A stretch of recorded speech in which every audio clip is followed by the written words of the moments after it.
Welcome, and I hope you had a nice week. You know, this is the next to last show that we're going to be doing here on Saturday night, because on the 26th we go into daytime. I know. That means you want to watch all the show and stay tuned, because you're seeing the end of an era. Does that seem possible? Well, if we were going off, that would be terrible. But since we're going on to something else, I'm pretty excited. Yeah.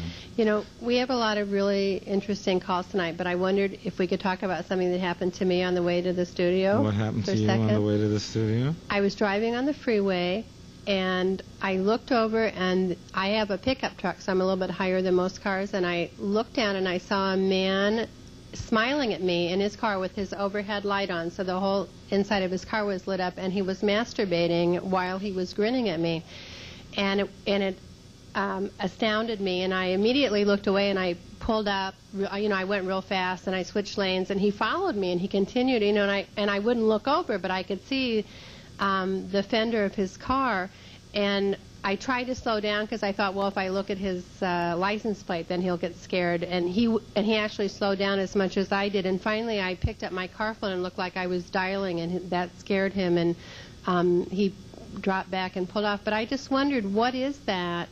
What's the mechanism that makes that person do that? Well, it comes under the title of exhibitionism, and sometimes it's people trying to get caught. Sometimes it's people having great anxiety over self-esteem.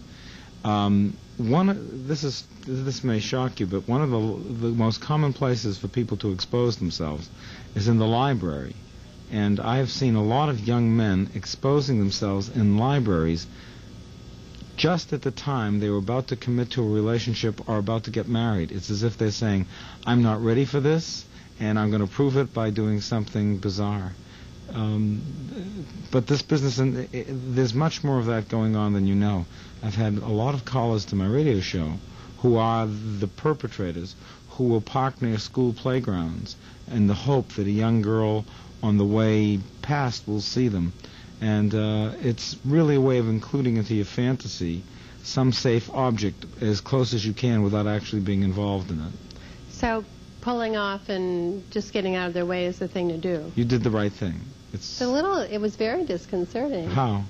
Well, I didn't know how far he was willing to go. I mean, is this a guy who's going to try to pull me off the freeway? You just don't, you know, it's someone obviously not completely in control of their situation. Well, it's a control situation, it's true.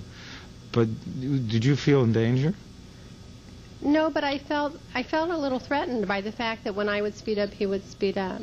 The other thing you can do, and you just have to remember one of the things that